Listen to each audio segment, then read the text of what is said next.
This is a unique meditation practice, or for those who are having difficulty focusing their minds from too much thinking or from sleepiness.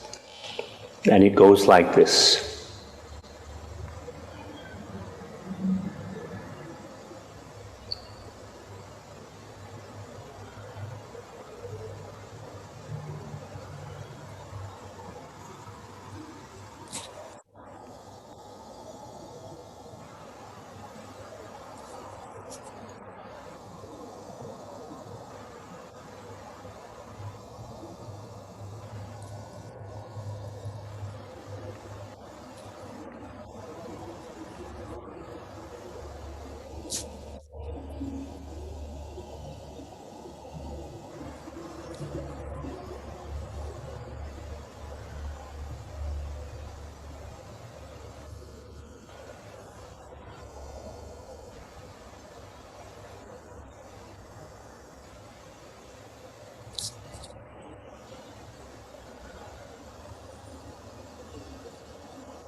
So you can do this practice first with your eyes open and then with your eyes closed. So there is the awareness of each movement of the hand, and when the hand touches the body, you're aware of each touch sensation. So this is a very easy way to focus the mind in the present moment. And when our mindfulness becomes very clear, we're able to observe thoughts very clearly, very objectively, and let them go. Mental, emotional conflict and suffering. So the Buddhist Embassy presents meditation and exploring the nature of awakening. Live Dhamma discussions with Bhante Heenbunne Kondañña Thera from Staten Island Buddhist Vihara, New York. Renowned meditation teacher with over 50 years of experience and international lecturer.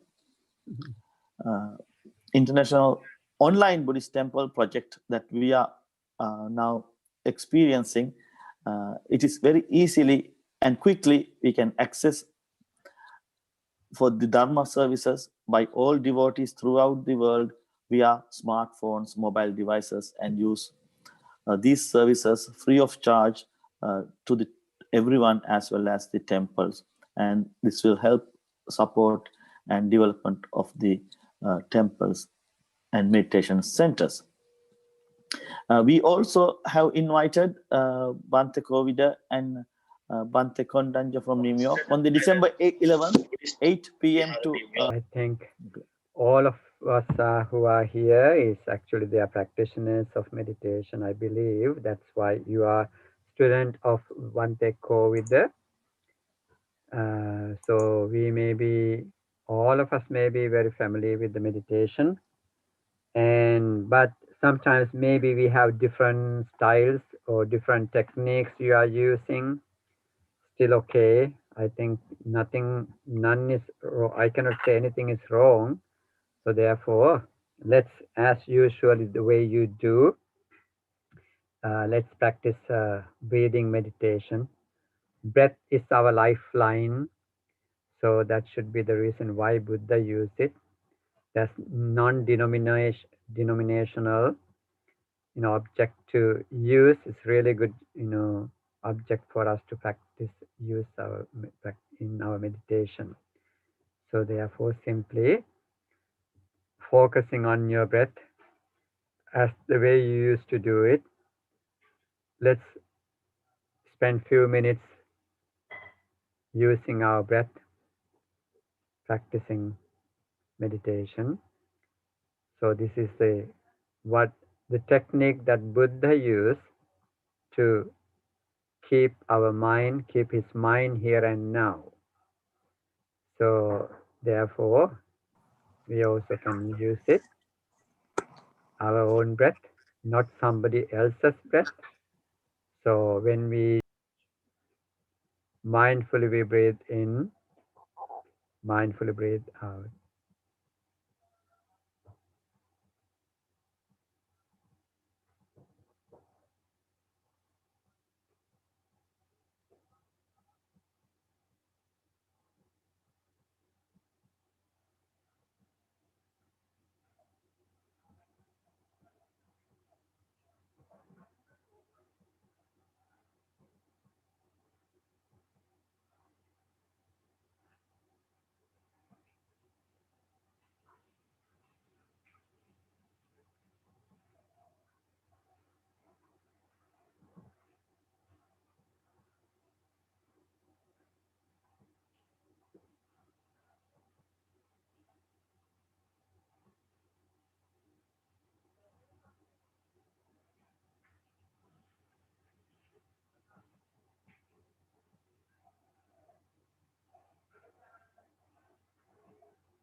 Well, friends,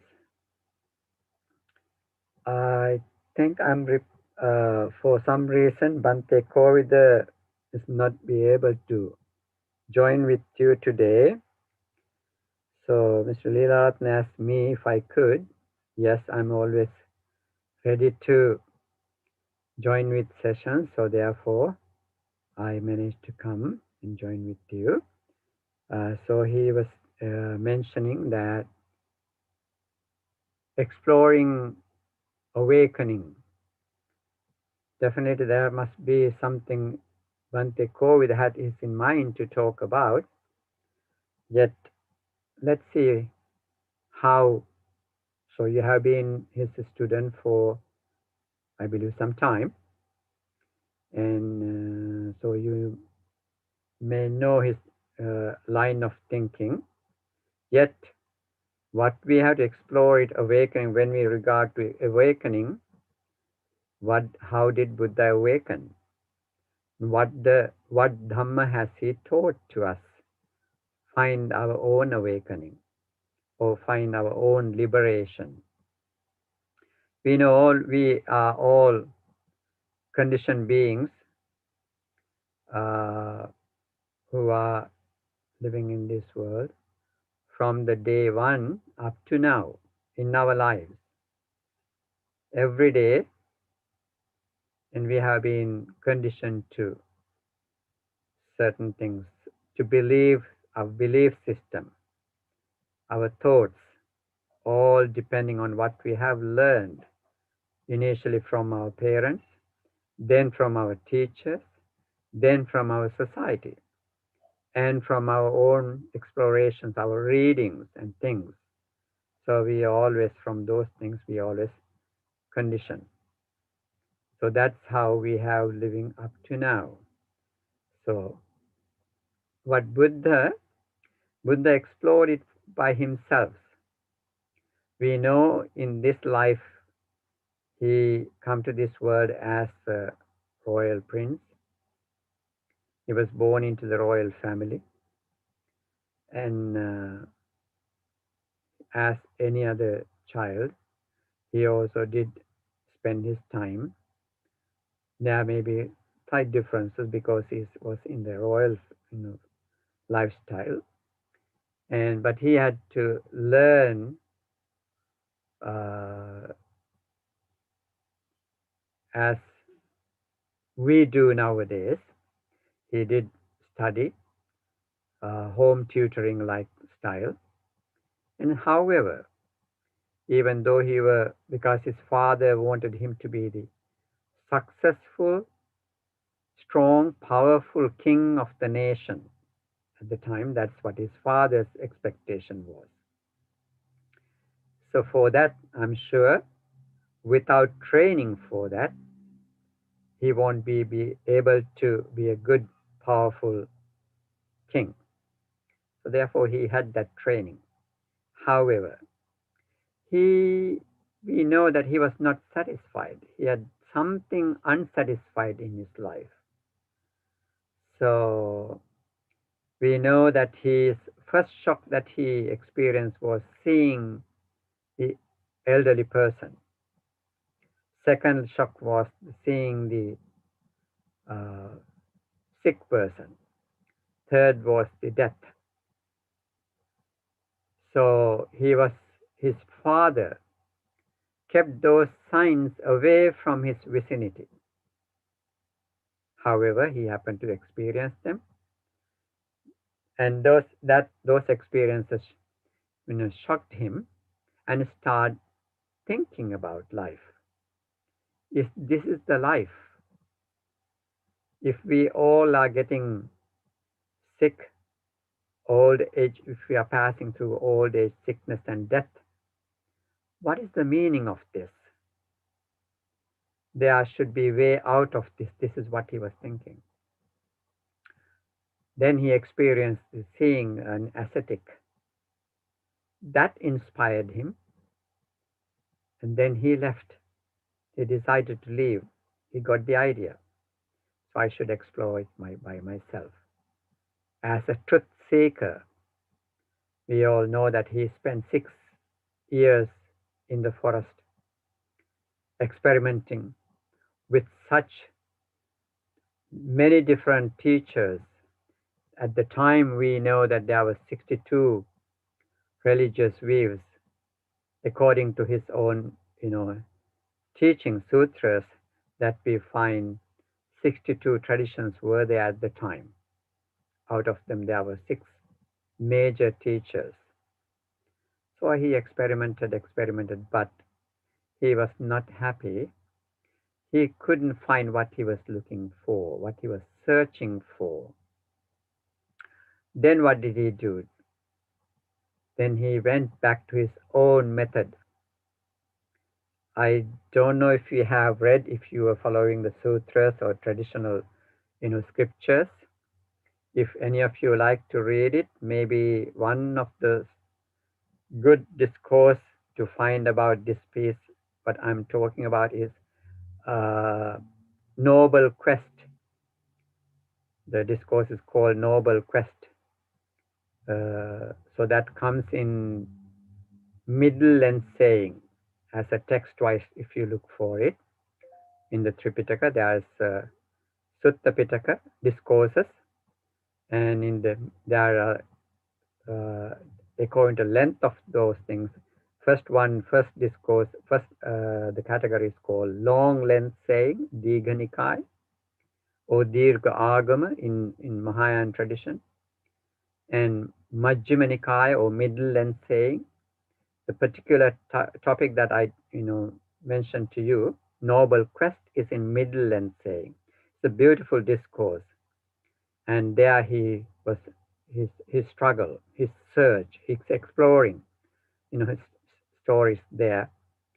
And he, after going through those teachers, finally he goes to his own method of meditation, which he has been practicing for, according to his teachings, many lifetimes. He was performing virtues to be the Buddha. So that many lifetime stories there, but somehow in this lifetime, he did this after searching, after going with these teachers. So he went back to his own method, what we call as mindfulness on breathing, establishing mindfulness on breathing. So there he used it. So using it, he could gain the concentration skill. So he, in his teaching, he has encouraged us to practice this method of meditation, using the breath to live here, live now in the present moment. So that would be a helping part for all of us. Why most of us are being worried, stressful, living a struggling life in day-to-day life. There are so many things that we are facing with, we are struggling with in the life. So in such lifestyle, to find the peaceful moment, this meditation is very helpful. So Bhante, Kovida is using dynamic meditation. That's also another technique for us to use. What Buddha did was, he was using in four postures: sitting, lying down, walking, and standing. In all, as far as you are awake, if you can train yourself to be mindful, live here, live now. So especially we are doing that in meditation sessions, maybe in the weekend or so, maybe once a day that you choose to practice this meditation, develop your skill of being here, being now. If you use that skill, of course, that would help even to your day-to-day task that you do, work that you do, improve those skills. Person who had the skill of be here in the present moment, definitely everything can make it as a meditation. Even your work could be performed as a meditation, because you are using your skill to be in the present moment and more productive in your work. So therefore, just simply, I'm just throwing this out for you to just to as recap, like you must have been practicing these things, you must have heard these things, and only, as Buddha said, ekayano ayang bhikkhave maggo, only way is being mindful, we can achieve our goals. The Buddha's goal was to achieve realization or find, of course, he was exploring what is the underlying skill to find our liberation. So this is what he used. From that, he could connect with many, penetrate through many lives, and he could realize the nature of this life, what we call as anicca, dukkha, and anatta. Nothing is permanent, so everything is going through the changes. So this is ultimately, this is what he realized, so as a nature of this life. So we also see this, but in reality, this is not real understanding. We see this, but we're still going through our journey. We can see, we understand that things are not permanent, they are changing, yet that is not our ultimate realization. So we need more and more practice, and we are searching for Dhamma. But knowing Dhamma could help. Maybe what we do is learning Dhamma, knowing Dhamma, we try to entertain ourselves. This is how I see it. I do not know how you are seeing it, but mostly what I see is that we are, of course, exploring more Dhamma. We like to listen to entertain ourselves. So there's everything, all the stories have kind of taste. So this is what we are looking for. But as Buddha said, of course, we know that there's no taste like Dhamma. If we really see that, if we can put ourselves into practice, that could be helping us to realize the true nature of this life as well as the world that we are living in, which is not two different things according to the Buddha's way of explaining. So I believe up to now you have heard many of these things from Bhante Kovida, and let's try to now try ourselves to get into discussion. So Dhamma discussion, so then I can learn from you and you can learn from me. Of course, the way that we are looking at things, all of us are maybe looking from very different viewpoints at the life or at the world. So that could be our realizations, and understanding could be different therefore.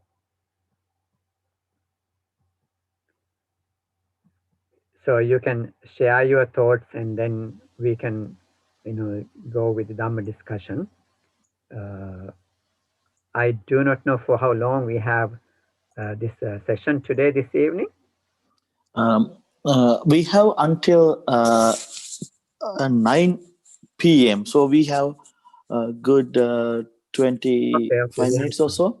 Yeah. So we can invite Jenny, Caroline, and Cheng and Angela to ask questions. And please turn on the microphone and ask the question from Most Venerable Heenbunne Kondañña, Thera from Staten Island Buddhist Temple from New York, who kindly joined us. Thank you. Caroline, you may have a question. Caroline? Yes. Yes, any question you can ask about it. Not only And Jenny? your thoughts, Jenny, that's yeah. what you think about Dhamma so far, Dhamma. what you have learned. Yes, that's what Yeah, I it's for. Bhante would like to know. Sharing Dhamma with each other. Jenny, so anyone has a question? What you said, morning, Bhante. What you said just now was that many of us listen to the Dhamma, and I'm speaking for myself. It's like may understand what is being taught, but putting into practice is a totally different thing. It's I find it not easy, and it's my thoughts are always interrupted, and it's everywhere. Sometimes you find moments that I am focused, but then it's only for a very short moment. Then later on, it's I don't know where am I already. So is it really normal, and it really takes a long time for us to to really practice, especially when we want to do it, practice in our daily activity throughout the day. Yeah. Yeah. So how do I improve my as a practitioner, Yes, as a Jenny. practitioner? I Yeah. think you are normal. This is a normal situation with everybody, not only you. Even Buddha, certain discourses, he had struggled so much to keep, training. As a trainer, he says that he even has certain times. He mentioned that he was biting his tongue and he was doing it. So, because the reason behind that was that his mind also was moving from one to another. That's, I think you have heard the expression called monkey mind. So that is the nature of the mind. But that natured mind, if we could train, so that's the blessing. Buddha says in Dhammapada, there are some stanzas referring to that. So normally it goes, but what we have to do is, for my understanding, the way I do it, I should not be worried about it. I have to I make a note of that and come back. What, otherwise what happens is you struggle with the mind. You're fighting with your mind. That would be more frustration for you, but still, if you can see that, when you see that your mind is indulging another thought, even though you are sitting to practice meditation, simply thinking that keep my mind here in the present moment. So you may find it somewhere else, bring it back and keep it back, bring it back to your breath again.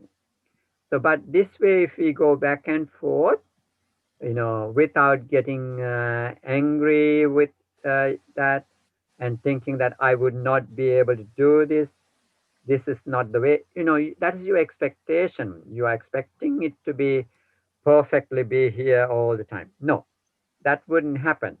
We are also still the trainers. So therefore, bring back, once you note that your mind is sitting on some other thought or somewhere else, maybe it went to the past, something happened yesterday, something happened day before yesterday, or last week, last month, or else in the fantasizing in the future. This is normally where the mind is, either in the past or fantasizing in the future, which is not here yet. So that is why Buddha says, keep it here. This is the nature of the mind. But if we can train it to be here, be now, that's a great blessing, he says, which is very true. So when you train this in every day, suppose now you do it 10 minutes a day. So 10 minutes you are doing today and tomorrow and every day. But when you train this daily basis, you will find, wow, it's a calmer now. It's a more disciplined now. At certain point of your practice, you will start seeing that it's better than before. Now I can stay longer here. So all these things are, you have to have firm determination also when you sit to meditate. So I'm going to sit now. This is my time to sit, meditate. My treat for myself, daily treat. It's not for me to go plan my day. I'm not sitting here to think of what I'm going to do in my office, about my work. I leave all those things behind for those times, but right now I'm sitting to meditate just to keep my mind here in the present moment using my breath. Observe my breath that I do breathe in and breathe out every day, but my mind is never with that. So therefore, let me do it for 10-15 minutes. Simply observe my breath, how I breathe in and how I breathe out. So you keep going, breathing in. This is where you feel that sensation at the tip of your nostril, and then you go with that breath, and all the way you can go up to the diaphragm and come back. Go in and go out. So this is, see, even in that we can see that anicca, impermanent nature. We cannot hold on to, even though breath is very important thing that brings our whole life. We make alive ourselves because of our breath. It supplies all the oxygen that needed. But still, even though it is so, we cannot keep it as long, we cannot hold on to it. Just simply observe that nature comes and goes, comes and goes. So simply, if you sit with determination to observe this breath, so I think you will be, after doing 1 week, you will find some calmer, very calm situation. So it is everyday thing. So it will become a good habit, positive habit that you are developing.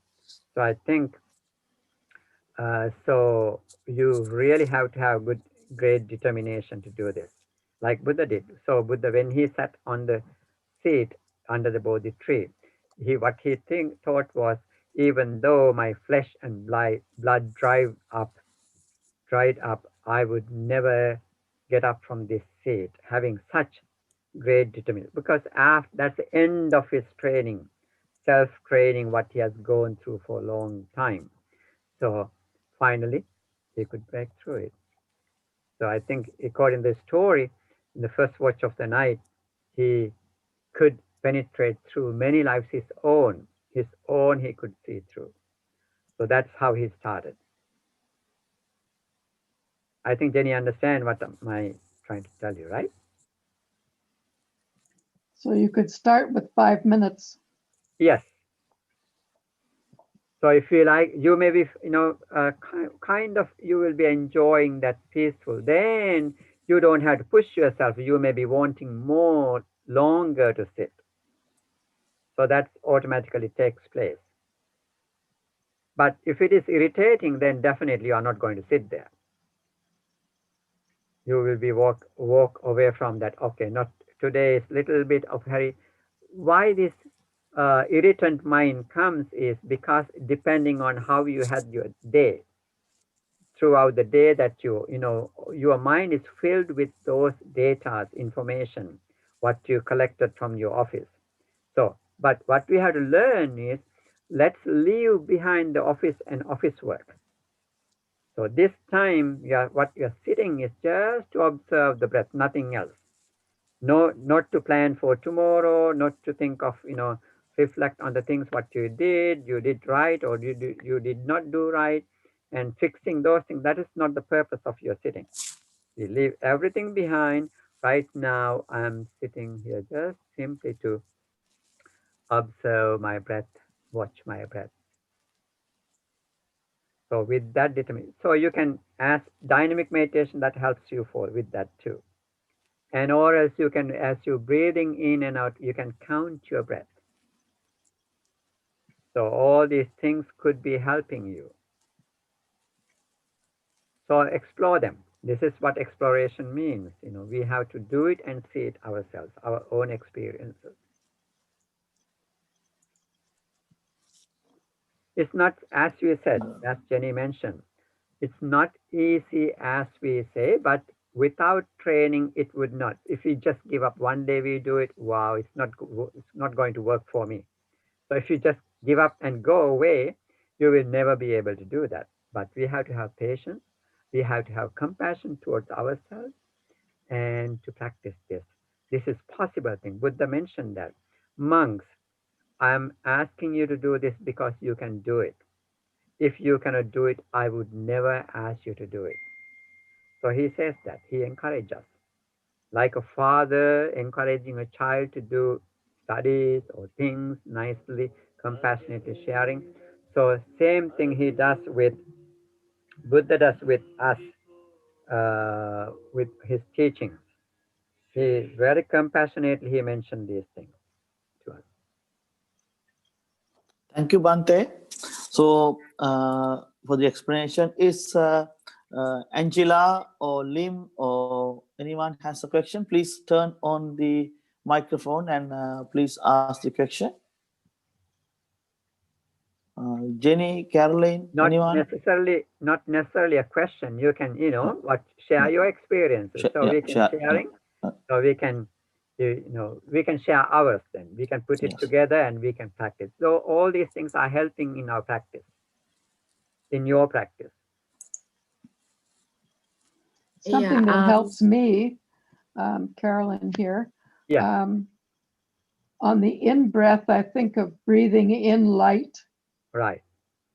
And on the out-breath, breathing out love. Okay. So in light. Out love. Love. Yeah, this is simply that helps me. Yeah, simply a technique to keep your mind on the breath. So you can use that. That's the very same thing like Bhante. And I feel breath coming in and out. Yeah. Right.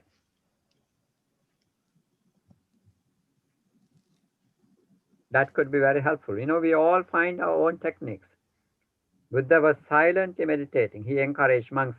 Monks, I see there are beautiful trees in the forest, in the park, so you can practice. So that's how he did. He asked you, find a place which is quiet and practice. So he encouraged, he pushed us into practice. As a person who experienced that beautiful, calmness, that is why he was doing it. Is Angela has any experience to share with Bhante? On this journey, so far, what I've tried was that in my morning walking exercise, I try to focus on my step. Initially, I tried focusing on my breath, and then my friend Michael was saying that actually I should focus on my steps, my body, my movement. So now I try to do that to feel, every step, the sensation of my feet touching the ground, and the repetition. But sometimes I do get distracted, like what Jenny just shared. Things will come in, like even it's either you think about whether you have a Zoom meeting later today or a work meeting today or weekend, you be planning like the family schedule and things like that. And so it needs some effort to bring my mind back to that present.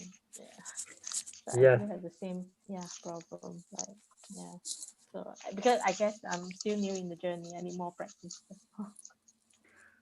We all need more practice, of course. Even remember now when we walk, that's a kind of thing we call that walking meditation. Buddha did that, the other monks did that, the practitioners, even any retreat centers, if you go, they may be doing it, because we cannot sit for longer time. That means that's also not healthy either.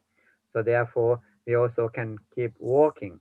But walking meditation for some people, especially for children, I'm teaching children, so they find it's very easy for them to keep their mind on track, keeping track on the footwork, moving, lifting, moving and stepping, and then changing it to left and right. So all these things are part of our techniques to keep our mind with us. So not to let go far away, far away in fantasies.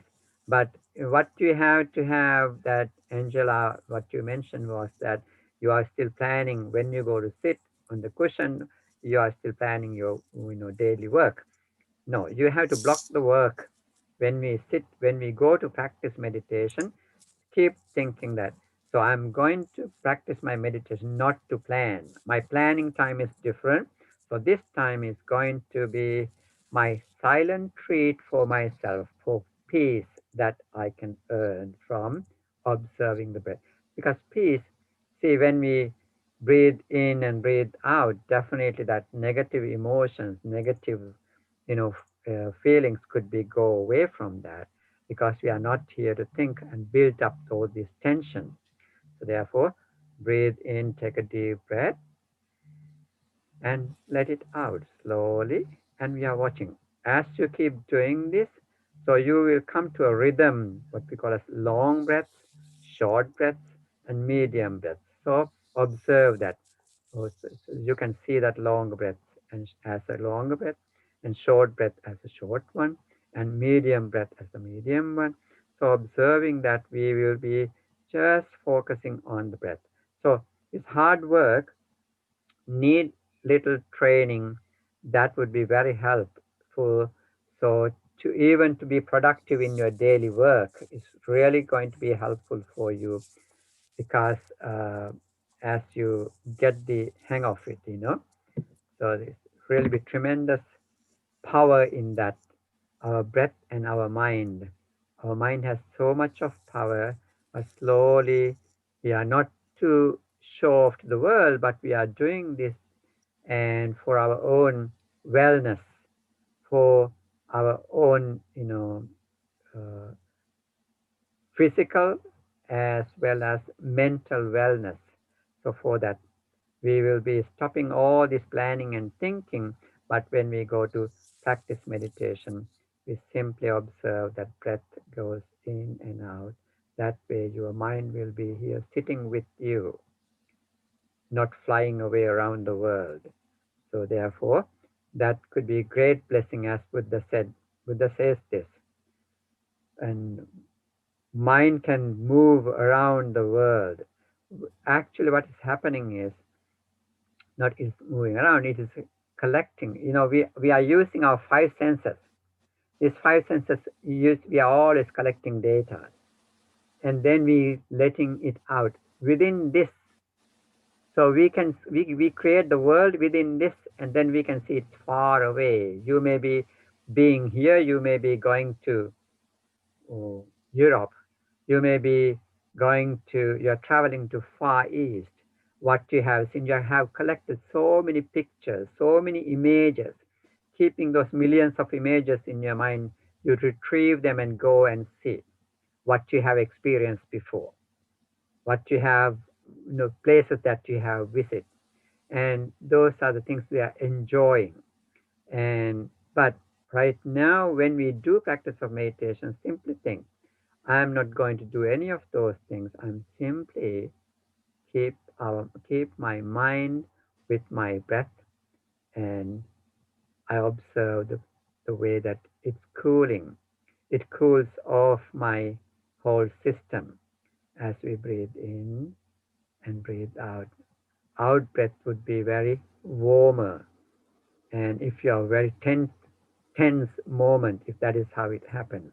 But simply think, when you maybe even who may have children, maybe you can, your child is agitated, you maybe go, okay, or even your teacher, if you are a teacher in your classroom, whoever agitated, okay, take a deep breath and let it out. So really it cools you down. You can feel it. Take a deep breath and let it out. When you get emotionally charged, for example, if you got angry, it's always before you act with your anger, you can just breathe in, take a deep breath, and let it out. That really helps you to get rid of that emotional charge that you have for that moment. So look at it, how helpful this breath is, how much it's helping you to calm down all this, our physical body as well as emotionally charged mind. That really help us. So experiment with yourself. Thank you, Bhante. So any question, any experience that Lim wish to share with us today? You can turn the microphone on. Yeah. I'm also not really very good in this, but before I get to know this mindfulness meditation, I have been using the heartfulness meditation, which is actually focused on the heart, not really the breathing. But I think probably the basic here is just focus on something, because focus on breathing to me is like I can't switch that very fast, because I've been practicing focusing on the heart for quite few years. Been doing it, yeah, and I'm not sure whether my interpretation is correct, because of the daily life that we need to actually manage. Sometimes not really able to like sit down for 30 minutes. That's such long time. But I break it into short moment, or try to be mindful, as in like if I'm cooking, I'm just focusing on and knowing that okay, I'm cooking. Or if I'm reading something, I focus on what I'm reading something, and try not to think too much, as in like interpret too much. Just focus on what I'm doing. Yeah. Because sitting quietly there, my challenge is really, I'm not sure whether I'm really meditating or I'm actually dozing off. When I sit quietly, even though I focus on the breath, or focus on my heart feeling, I think in a short periods of time, maybe like after 15 minutes, 20 minutes, I find myself like doze off. I ever asked my group who are doing the heartfulness meditation, but what they are telling me is like, if you are in a sitting position, even though you feel like you are actually doze off, you are not really sleeping. But I can't differentiate. I'm not sure whether that is that. What does that mean? Yeah. So I break it into the small periods. Yeah. Just remind myself, okay, don't think if I do not need to think, and I just be there doing what I'm doing. Yeah. So this reminder is actually keep appearing in my mind. Yeah. Thank you. So it's also nice. It reminded me, for example, I mentioned to you that, this is initially what we do sitting, or maybe once a day we do 10, 20 minutes of meditation sitting. But afterwards, once we have the grip of it, what we do is we keep using that skill in our activities, daily activities. As you said, in cooking, when you do cooking, you mindfully you cook. So it's really you can use as your object of meditation. You are cooking, but your mind is there, focused on. When you read, we are reading. So if you have that skill to keep your focus on it, that's a great success. Because this is the idea that it comes. Once we have that focusing skill, that's why I meant by it, I said that you can be very productive. Then you don't have, this is initial skill of breathing, using your breath, your own, not somebody else, not somebody outside. So that as you breathe in, so that movement, so maybe helping you to, we all need something to hang on to. This is what it's doing. And that, then we use it in, that's why I said, even dynamic meditation. So mindfully you are training yourself that movement. Walking meditation means you are walking, you are focusing on your steps. So living in the present moment. So we also do sometimes when we do our retreats, we also do something called meditation, eating meditation. Not really eating meditation, but when you are eating, you use that. So then what you do, really when you do focus your mind, then you are well munching nicely. I always, used to tell children, explain it to children that munch very properly. You have to be loving kindness, because you have to be kind even to your organs. So if you really munch well in your mouth, and then you are treating your, your liver, really, your liver has less work to do. So because if you just gobbled it down and quickly finish your food, that means you have much work for your stomach to do. See, mindfully, if you slowly take your time to eat, because we're supposed to. What are we living this world for? We are surviving, and to survival we make eating.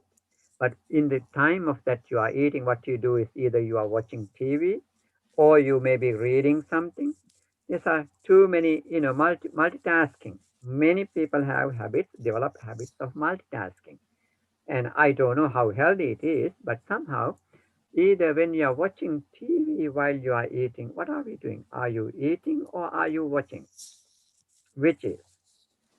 So therefore, it's not helping. So when you eat, if you really eat quietly, that would be helping you to digest your food properly. So even that, even your meditation, even your eating could be a part of your meditation. So use your meditation skill in your eating, in other words. So that way, it could be very healthy. So if we can live healthy life, this is what is important for all of us. Buddha says, "Arogya Paramalabha." Good health is the greatest profit that we can make in this world. Very true. Because while we are living, if you don't have to go to see the doctors every day, every month, so definitely we could be that could be greatest, gain we can make. So therefore, we have to a lot of things are habits that we have. All these habits we can let go. Some habits we can let go. It's very hard. Habits are very difficult to let go. So in our mind, we have registered, okay, we have to do this way. Simply think about it. Do we have to do all these things? Do I have to do this way? And certain things that we don't know, why am I doing it? Maybe we have seen it from our childhood. Maybe my mother was doing it, therefore I'm doing it. Maybe my teacher was doing it, therefore I'm doing it. I don't know what's the reason for that. So simply, according to Buddha teaching, if we could, lessen our less and less habits, less and less work, so then we can focus, our focusing skill could be very productive. Because too many things to do. For like Cheng, maybe, I don't know if you use the Limbi or the Cheng, you thinking of you're going to school, or you are sending off your, children to school, and then you run to have to do this. So many things for the day's work. So when we think about it, where are we going with all these so many activities? Do we have to have all these activities?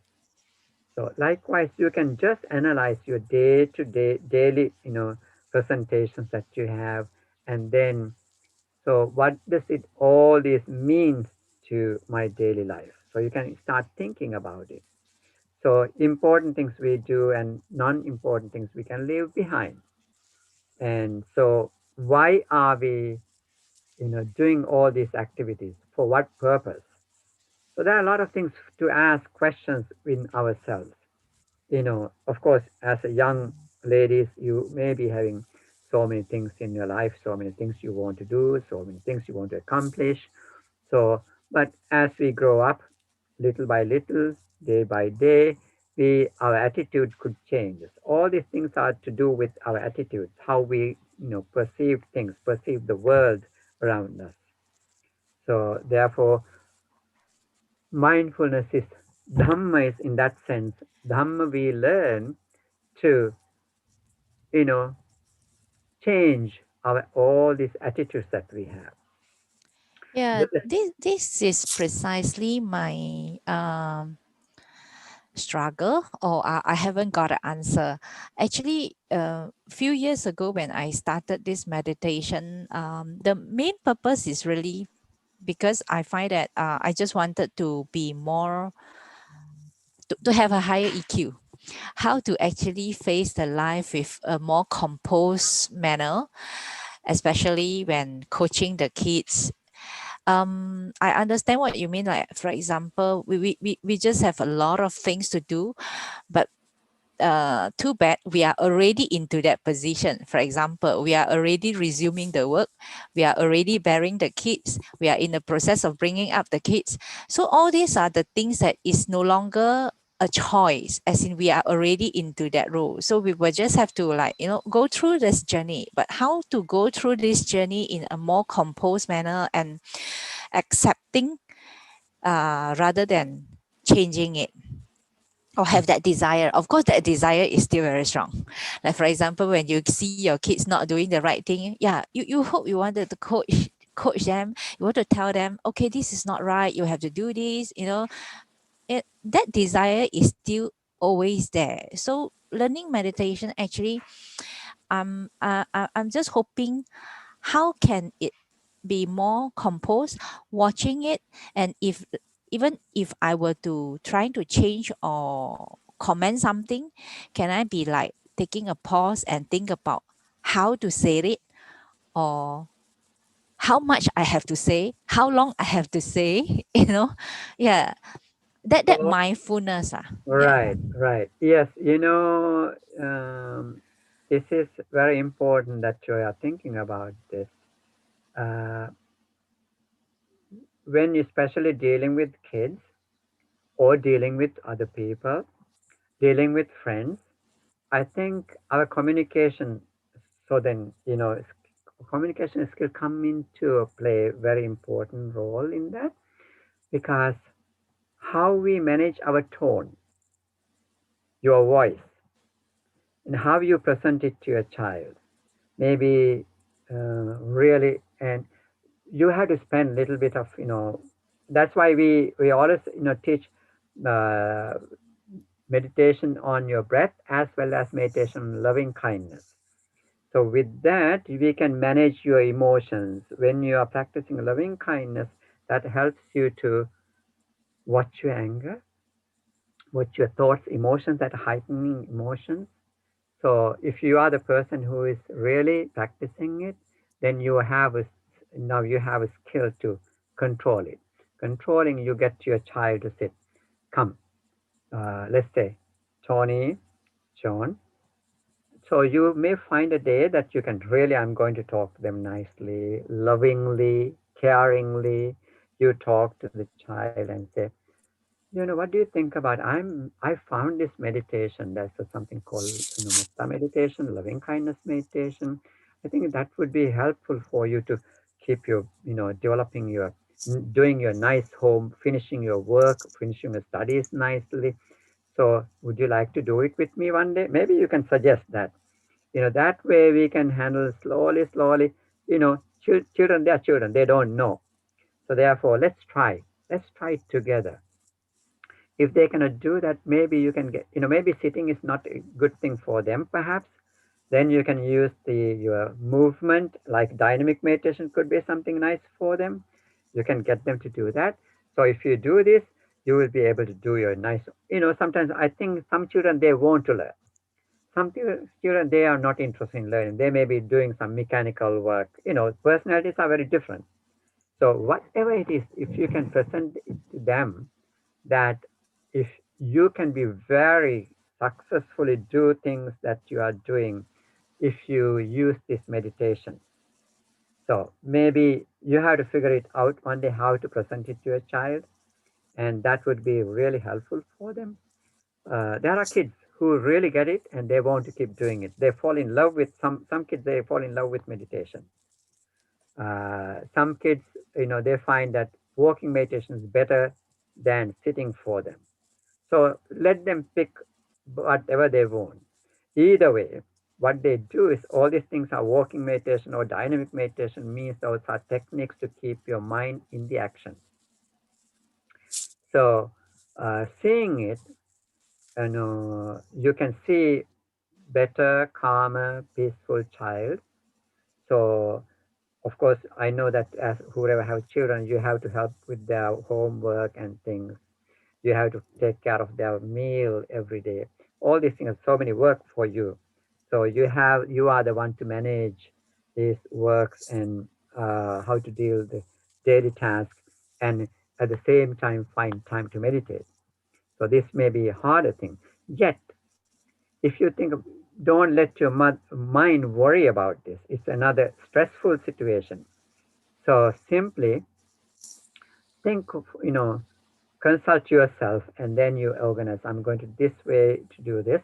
Okay, this is my time to meditate. So you can really find the time, separate 10 minutes for yourself to just to sit and meditate. So if you train yourself, then slowly, you can see that, uh, this is organizational activity. You organize your day to a certain process, and then you keep doing it. As you said, you have no other choice because kids are there already. So you have to take care of them until they come to their certain age. So at least, under up to 18 years, you have responsibility. After they have a choice, then they would be taking these things with them or not. That's a different story. And then you can this is, especially if you are living in the Western world, you have no right to force those kids after they are 18 years, because they are waiting here, when I'm going to be 18 years old. So then they will be starting to say, oh, mom, I'm 18 years old, I'm an adult now, I can choose them. So that is how these kids are in the Western world. It may be those influences could be the same thing in Eastern world too. So, however, that you have to do your duty as a mother towards them, as you know raising them, and so you have to support all these things. So you already know that. So you don't have to make another extra stress for yourself thinking about it again and again. So you have to include those activities, what you have to do for them, as a part of your daily life. So in addition, what you have to do is, if you do practice meditation, that is your treatment for yourself. That's a very peaceful time. I'm going to sit 15 minutes today, so without no disturbance. So that could be the time that you can take it and just experiment with your breath, how much you can keep it peace, extend your peace of mind with practicing it. So you have to experiment a little bit with that. Buddha would never teach us if it is not working for us, if it is not blessing for us. He Yeah. said that it is a great blessing. So I always have great trust what he said. He achieved his goal, experiment for a long time. He did that out of compassion towards all living beings. So including for us in the future, even today, up to today, it is very helpful. There are people who are benefiting from that. So we all can benefit to a certain extent, so we have to keep training ourselves now. At least once your kids were grown up, then you may be able to engage more time in that, learning and experimenting the Dhamma, exploring the Dhamma in your daily life. Yeah. Okay? Thank you. You're welcome. Thank you, Bhante, for joining us today. So next Friday, the December 4th, Bhante Kovida will join. And we have a special session on December 11th, Friday, from 8 p.m. Ottawa time to 10 p.m. So Bhante Heenbunne Kondañña Thera, the Bhante who attended today, will be from 9 p.m. to 10 p.m. That would be 10 a.m. to 11 a.m. in Singapore and Malaysia. So we will send that information, and please share with others. So I will respectfully request Bhante Kondañña to end today's program and make the final remarks. Thank you, Bhante. Thank you. Just few words of metta I would like to recite in the way I do it. I will guide you through. In your mind, you can repeat mentally. May I be well and happy. May I be free from harm and grief. May I be free from hatred and greed. May I be free from jealousy and envy. May I have courage, understanding, patience, and determination to overcome failures in my life. May I realize ultimate peace and happiness of Nibbana. May all beings be well and happy. May all beings be free from harm and grief. May all beings be free from hatred and greed. May all beings be free from jealousy and envy. May all beings have courage, understanding, patience, and determination to overcome failures in their lives. May all beings be successful. May all beings realize ultimate peace and happiness of Nibbana. Bhavatu sabba mangalam rakkhantu sabba devata sabba buddhanubhavena sabba dhammanubhavena sabba sanghanubhavena sada sotti bhavantu te. May you all be well, happy, and peaceful. Sadhu.